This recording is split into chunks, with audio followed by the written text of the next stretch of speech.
I'm here with Robert Bolton, and we're going to be talking about workforce shaping. So, Robert, let's start off with a definition. What is workforce shaping?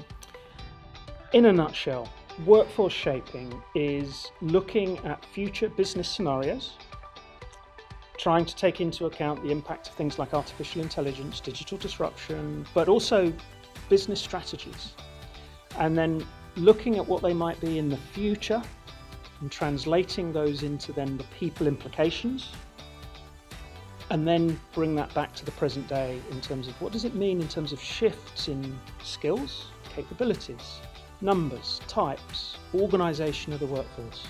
So it's very much look to the future, look at the business scenarios, translate them into the people issues, and then bring that back to the present day. Great. That's workforce shaping. Yes, and some of what you talked about was around tasks and the impact on tasks. Could you spend a few minutes on that? So this has come from our work looking at the impact of artificial intelligence on work.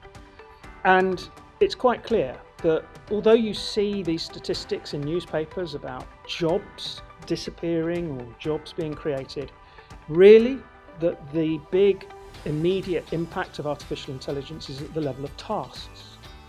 And therefore, that places an onus on organisations to redesign the way work gets done, redesign processes, redesign roles, redesign what humans do as opposed to what the machines might do. Otherwise, the accumulation of task level impacts will simply be fragmented, and there will not really be any productivity gains. I see. So we want clarity around some of that as we approach those areas.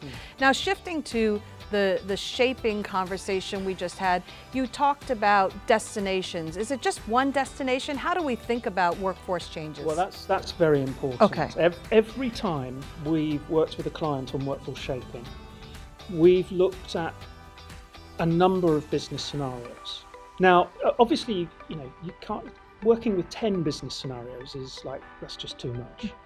But you need to understand 2 or 3 different business futures. What's helpful is that with clients where we've done this, there are often no regrets decisions that apply regardless of the business futures that you're looking at.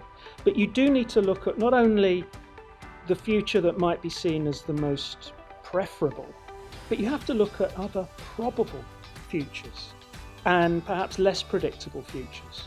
So we work with clients to say, you need to think about 3 or 4 different business scenarios and then understand the probability that's likely attached to these business scenarios and keep them all in play.